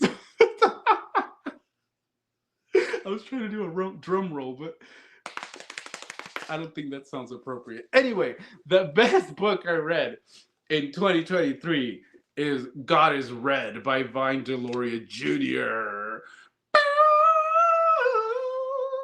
So, this is another book that was gifted to me by my beautiful, beautiful pen pal, Richard. Um,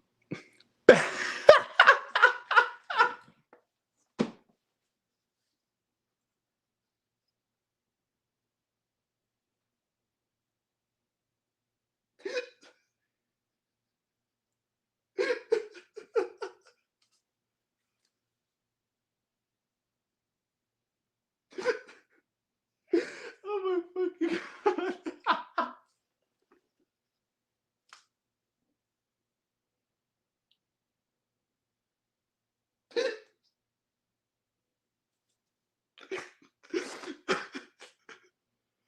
Oh my fucking God. That just really got me. I'm sorry. Backshot.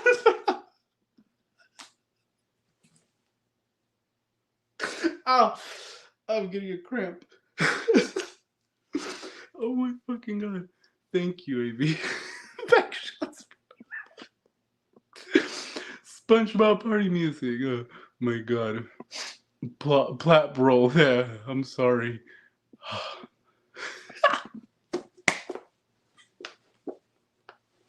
No, he's red. Oh my God.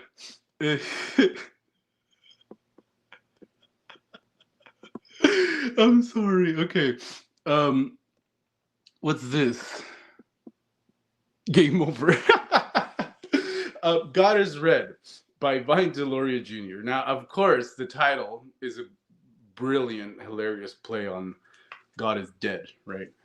So this is a native view of religion. So Vine Deloria is this brilliant, brilliant a theologist and a cultural critic who is actually most famous for refuting the Bering Strait theory. You know, that native people came from Asia, they crossed the Bering Strait into America. He says there's a lot of like erroneous stuff behind that theory.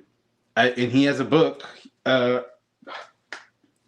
I don't really know like how he refutes it. I've just heard like that's his biggest claim. But Red Earth, White Lies is where he goes into that discourse. So I look forward to reading this as well. But he's just very about weighing Christianity and Western thought against native views.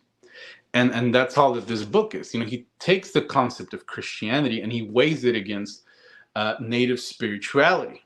And I think one of the most beautiful conclusions that I drew out of this is that you know, Christianity is just so post. What the fuck am I saying? Christianity is just hell bent on claiming dominion over a world, right? Like one of the most illuminating passages on here is where Vine Deloria sort of says like the crucial difference between native spirituality and Christian Western spirituality is that Christianity from the start is all about like God made man in his image. You know, man is, you know, a God-like being and he's privileged above all else. And God gave him the world and God said, you name the animals because they belong to you.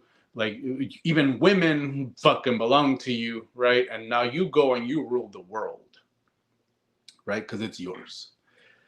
And then he says, and then as opposed to that, most native views on spirituality are just about coexisting with the land. I think he says something like petitioning the earth for its friendship, respecting it, right? Not seeing oneself as detached from it, as being above it, being part of it, you know, being part of the entire synergy that is existence. And he says this has led to so much exploitation, this has led to so much colonization, because that main frame of spiritual reference, Christianity, is flawed in that sense, right? And then he also says things like, why arbitrarily claim dominion over things like plants and animals, right? Like, who's to say that that's the spiritual, that's the best spiritual mode of existing, and then there was another point in here that really just blew my mind. Let me see if I can remember. We just kind of, it's basically, weighing Christianity through a native lens, and it is brilliant. This book helped me grow so much, and he really just. I'm racking my brain trying to remember that other point that he made here that I wanted to bring up. He talks about Christianity and native spirituality. I lost it. I'm sorry. Anyway, this the dangers of doing book reviews live, right? But anyway, brilliant thoughts in this novel. Just the way that, and he uses humor, right, to tackle things like the origin of creation, right, and it just speaks about the things like kindness. I remember what I was gonna say. Okay, so another point that he makes about Christianity is that, and in its most essential points, and its most essential spiritual perspectives, it doesn't really teach people that we are here with the world forever, right? Like the Christian way of thinking is an apocalyptic way of thinking. It says, no, well, you have to repent and love God, because this is all gonna end, baby. This is all God said he is gonna destroy this world, so you better just submit to him, but it says native spirituality was never like that. It was never apocalyptic. It was never about saying, oh, well, we need to just get ourselves ready for heaven and not really care all that much about the world. It's like native spirituality is just about being fully centered and present on the earth, that was not given to us, but that we were given to, right? Humanity was given to the earth, just like all other animals and plants. And it's just so beautiful. It just brought such a sense of peace and clarity to me reading this. It's one of the most moving reads that I've ever experienced. I really thank my friend Richard for showing me this. And like I said, I hope to read more by him. That was probably the worst book review I've ever done on the channel. But hey, shit happens.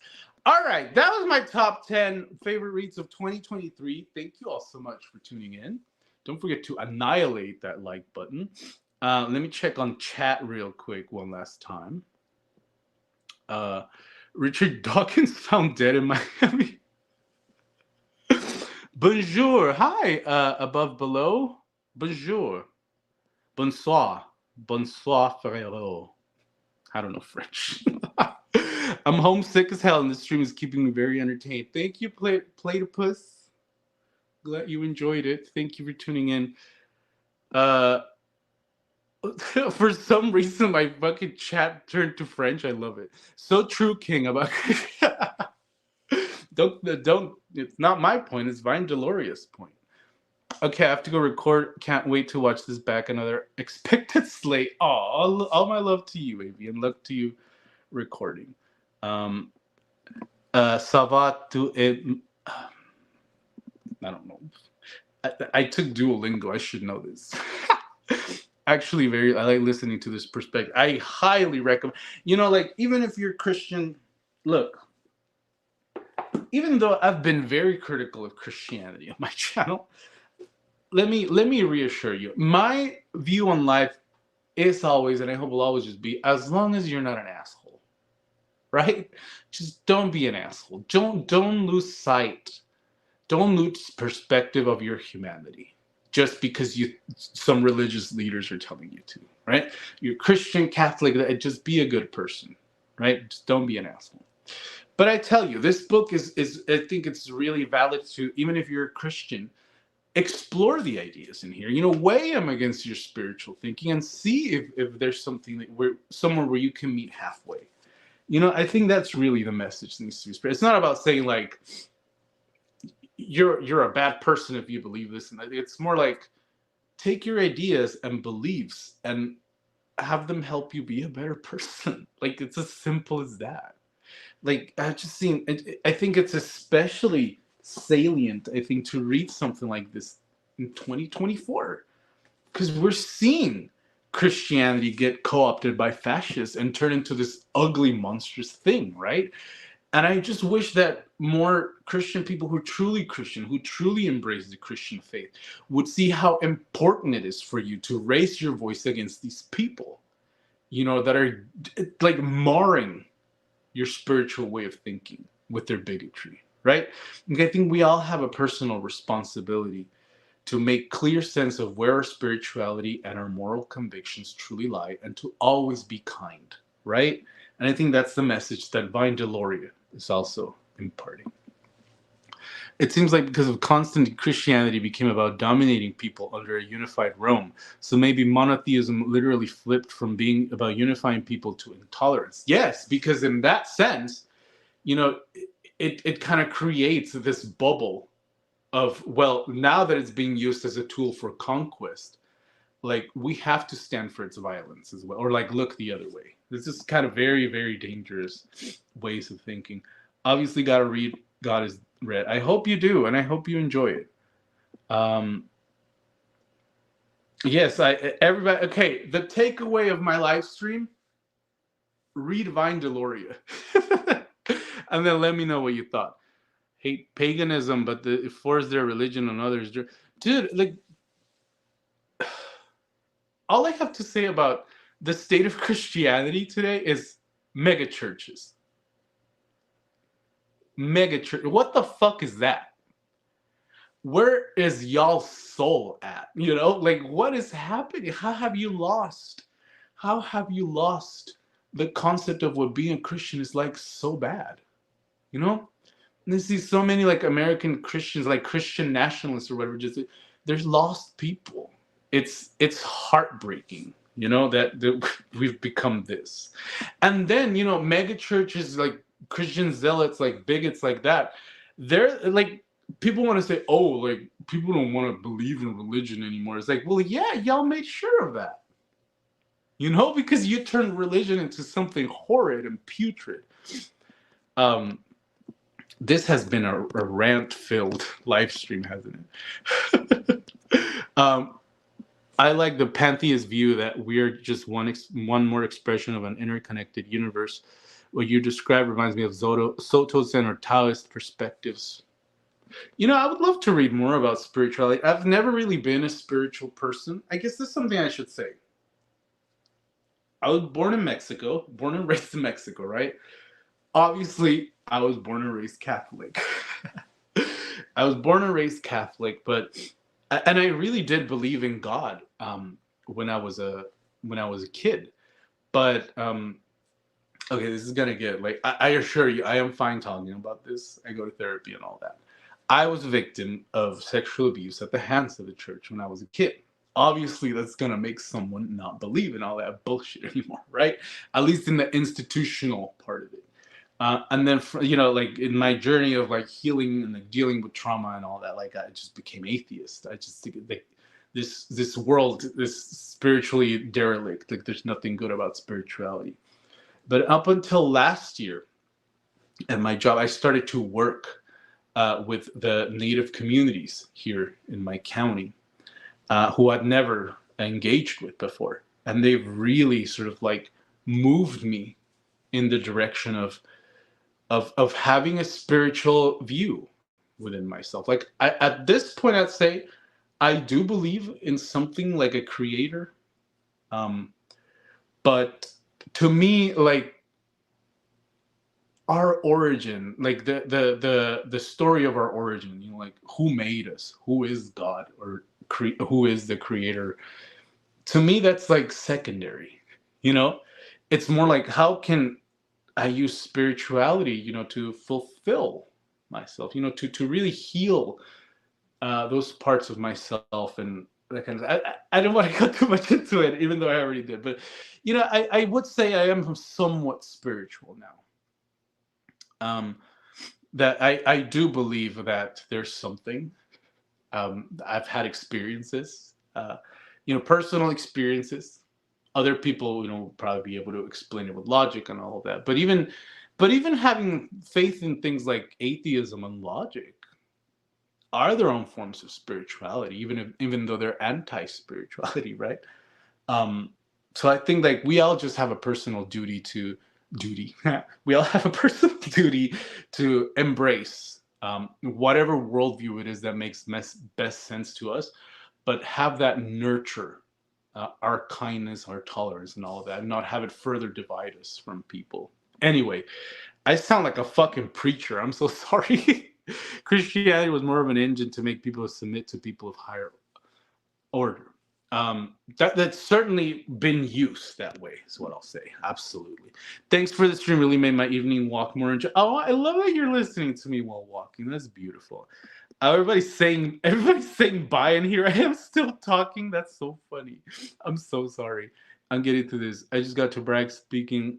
I just like to brag speaking 4 languages. I speak 2, so I guess I can only brag a little bit. Hella stream. Thank you. My sister just requested her local library buy Dream of the Bat. I hope they do. Thank you for watching, Jack. 100% agree with you. Thank you. Why do you somehow know exactly what I love to read? I'm in the walls, baby. I'm in the walls. I'm in your bookshelf. Would love to hear your thoughts on the book. Tell me I'm worthless. You know what? I had a copy of it and I literally just gave it to someone because I was like, I haven't gotten to this. I don't know that I'll get to it. I guess I gotta buy it again. I always love your empathy, sympathy, and compassion. Thank you. And one of the most heartbreaking things is that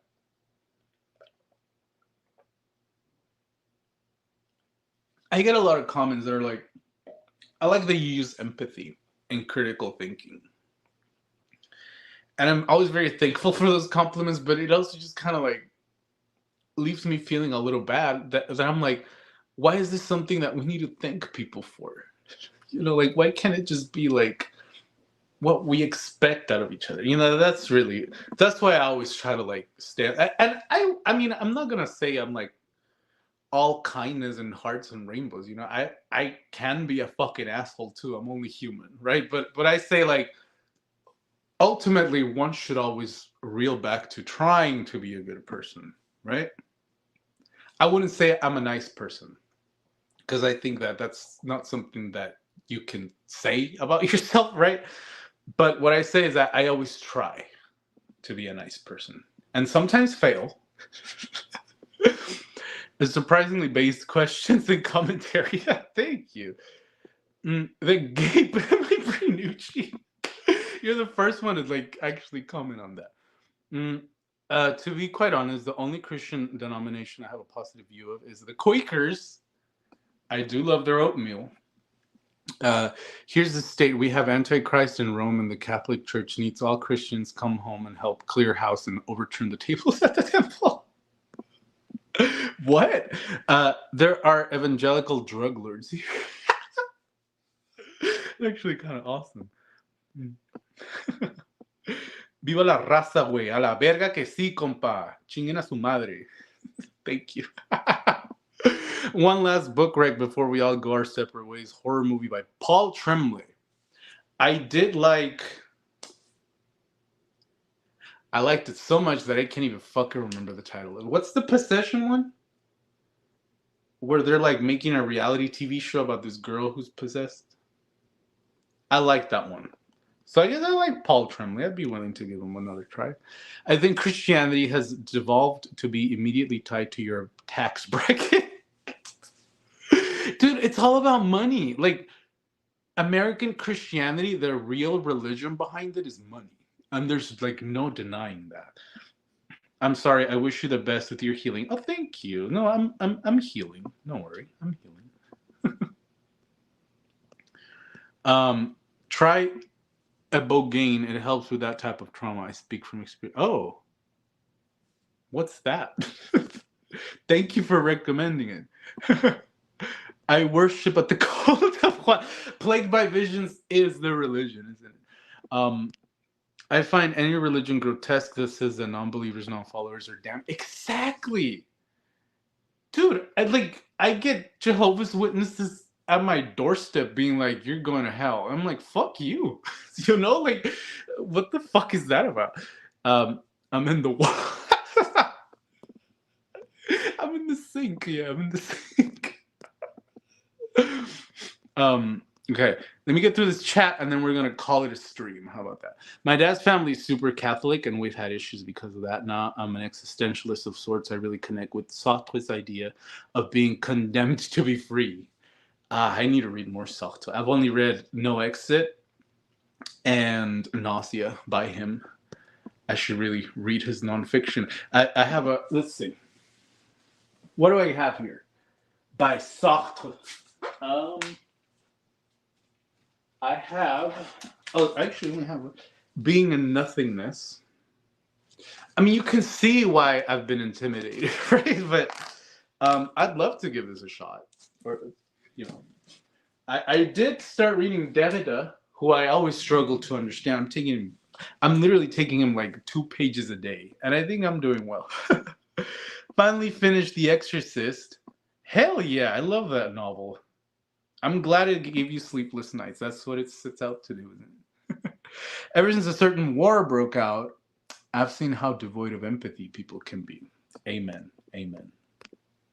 Free Palestine. My family comes from a Baptist Pentecostal background. It's a really difficult thing to be torn between God and perceived reality. You worded that perfectly and beautifully. It's a really difficult thing to be torn between God and perceived reality.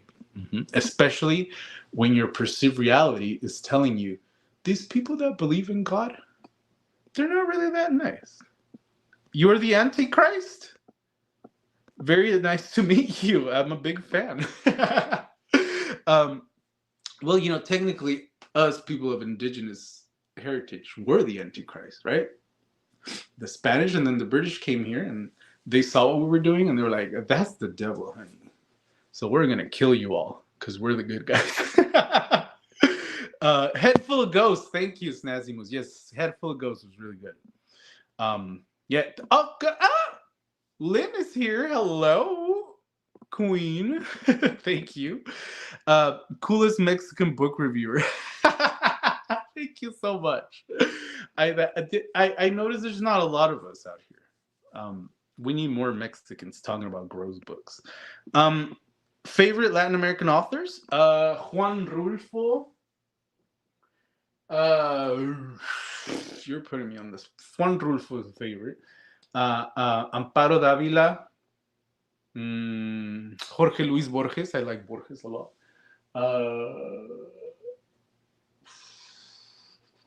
I do like the classics a lot. There was I have a few, hold on. Just because, hold on.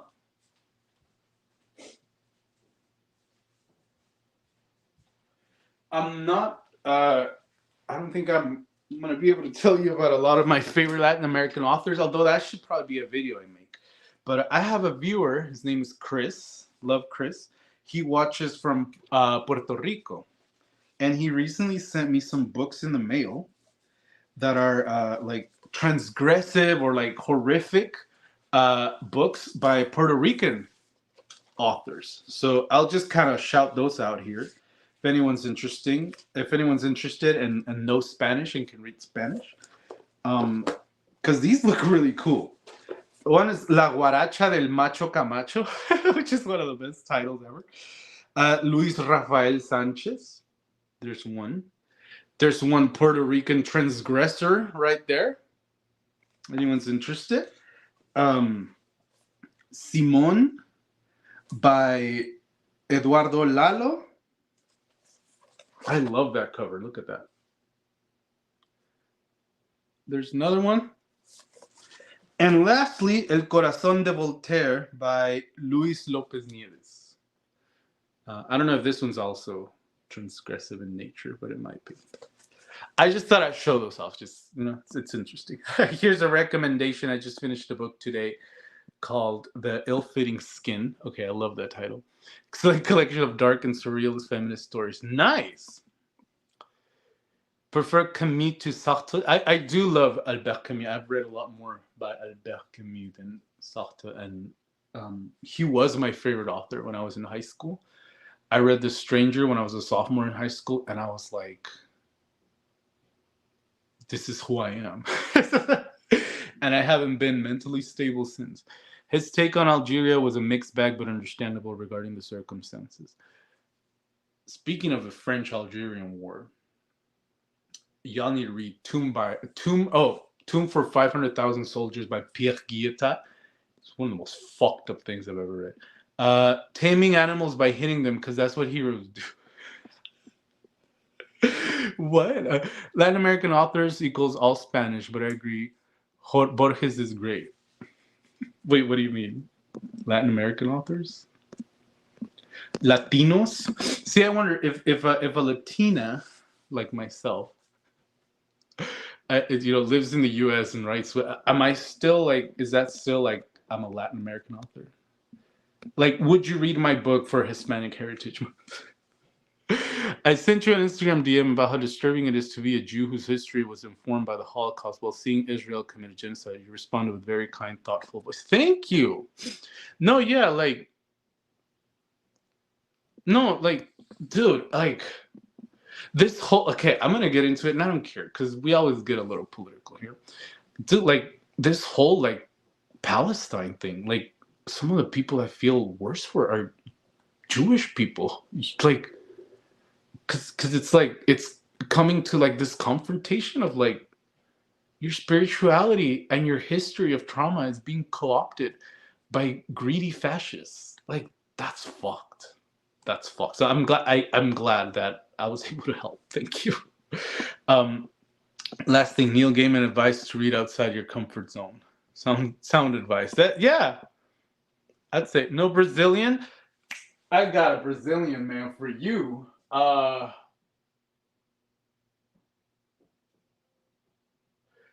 man, never mind. There was an author of Brazilian. Hold on, I got it. Don't worry. And I was just reading the fucking thing.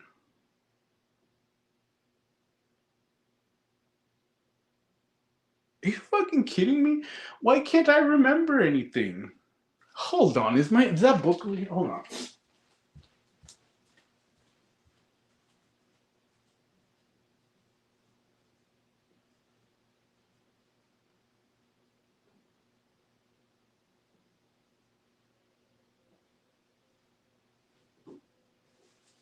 Yes. Sorry, I found it. This one, I started reading it. It was crazy. It was one of the weirdest. I wouldn't say it's transgressed. Definitely surreal. And I think it's a pretty classic. He's very well known in Brazil, I think. Macunaíma, The Hero with No Character by Mario de Andrade. This is one of the weirdest fucking things I've ever read. I haven't finished it yet, but I am loving it. Sending you so much love. I understand. Yeah. No, yes. Also, I don't know what the fuck a Latino is to this day. Latinos are people with fat asses. If you have a fat ass, you're Latino. Guillotat, the goat, absolutely. The book is wild. That is the perfect word to describe it. All right, that's the stream. That's the top 10. Thank you all for tuning in. 2024 is going to be our year. I love you all. Oh, you're the only YouTuber to review Left Hand by Paul Curran I could find. Never read anything like it. Right? Hell yeah. We welcome you. We welcome you to the community. We welcome you and your fat ass to the community. All right. Goodbye, Hermetic Chunk. In Yun Yun. Spanish colonized Latino from Latin America. Who cares? We're all one race. The human race. Goodbye, Mariana. Thank you for all your incredible input. In Portuguese, it's a blast. Colloquial accents and slang, and the translation I'm reading does kind of try to do that. Not to the same effect, but I do get that. It's pretty funny. It's pretty funny. Goodbye, Dippy Doink. Thank you for making me smile with your username. Nice to be with everyone. Right? I'm not. You are in spirit. Your spirit has a fat ass, and I salute you. Gracias, Washo. Peace to you, D-Dog10. Have a good evening. You as well, Gart Nerdle. Skull of Rome, good night to you as well. Thank you for tuning in. You've been formally knighted, a Latino. Glad I could catch this stream. See you next time, Snazzy Moose. Nice to see you again. Farewell. Oh, typical Lydia. Hello. But thank you for popping in and out. And have a good night. Much obliged. See you, Joe. Another familiar face. Thank you for tuning in. Oh, sorry, Bryce. Good night. Good night to you, Bryce, and all power to you, friend. You are loved in this community. We'll watch tomorrow's Despicable. Where you're in for a while, right, Lydia? We covered everything. Goodbye, Bill Duchess. Glad to. Well, you can always watch it back. Jack, Hunk Chew, and perhaps even me. Nice. All right. Good night, everybody. Love you all. Thank you for tuning in and putting up with my rants.